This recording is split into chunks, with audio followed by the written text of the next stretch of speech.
pour ce rendez-vous avec les inspirations de la nature. Je suis avec Camille Klopoki, qui est analyste scientifique chez Bioxégie, un référent en matière de biomimétisme, on le sait. Bonjour Camille, merci d'être avec nous. Alors aujourd'hui, vous allez nous parler de robots. Exactement. Qui sont très inspirés par les serpents. Exactement.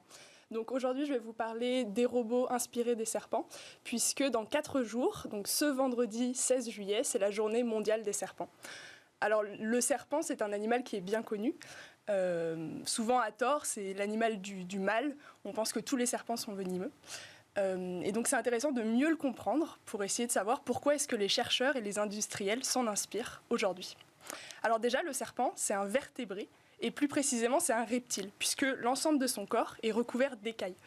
Et il peut aussi utiliser l'énergie de son environnement pour modifier la température de son corps, contrairement à l'homme pour lequel la température du corps est fixe à 37 degrés, par exemple. Alors en fait, quand on parle de serpents, on parle de 3000 espèces. 3000 espèces qui vivent dans des écosystèmes très variés, que ce soit parce des déserts. Parce que nous, on pense spontanément, je sais pas, au désert, aride, voilà, et plutôt sur le sol. Exactement. Donc ça peut être dans le désert, sur le sol. Ça peut être dans les forêts tropicales. On va avoir des serpents arboricoles, donc qui vont grimper aux arbres.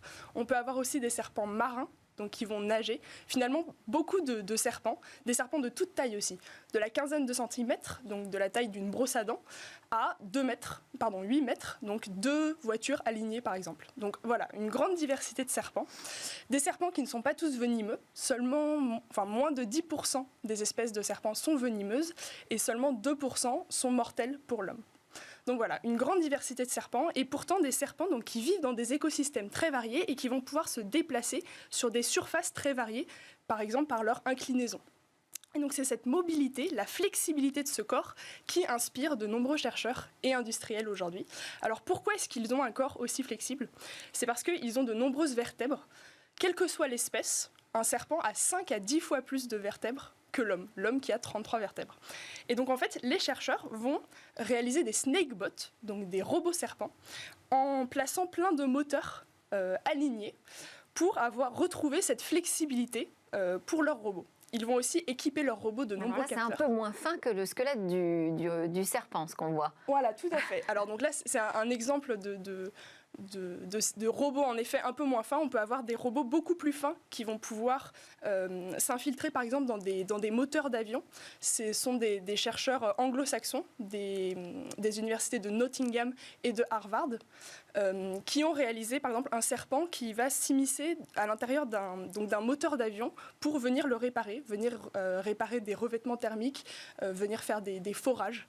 Donc voilà, on peut avoir ce type de robots serpents. On peut avoir aussi des robots serpents qui vont se déplacer dans des décombres. Ça peut être des décombres de bâtiments, des décombres après une catastrophe naturelle, qui vont pouvoir être équipés par exemple de capteurs infrarouges pour repérer des corps.